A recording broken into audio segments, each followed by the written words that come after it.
দুপুরে রান্না করার জন্য নিয়ে নিয়েছি চিংড়ি মাছ, এখানে নিয়ে নিয়েছি ডিম আর বাঁধাকপি, এগুলো আমি ভাপ দিয়ে নিয়ে নিয়েছি।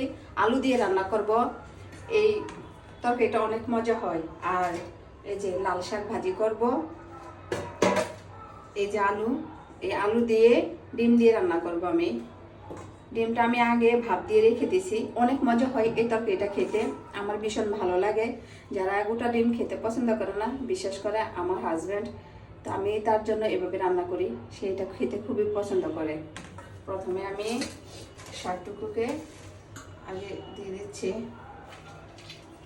শাকগুলো আগে আমি একটু ভাপ দিয়ে নিব।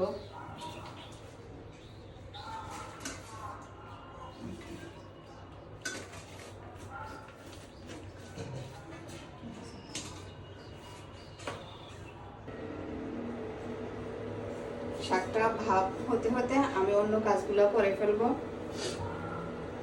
আজকে এতটুকু রান্না।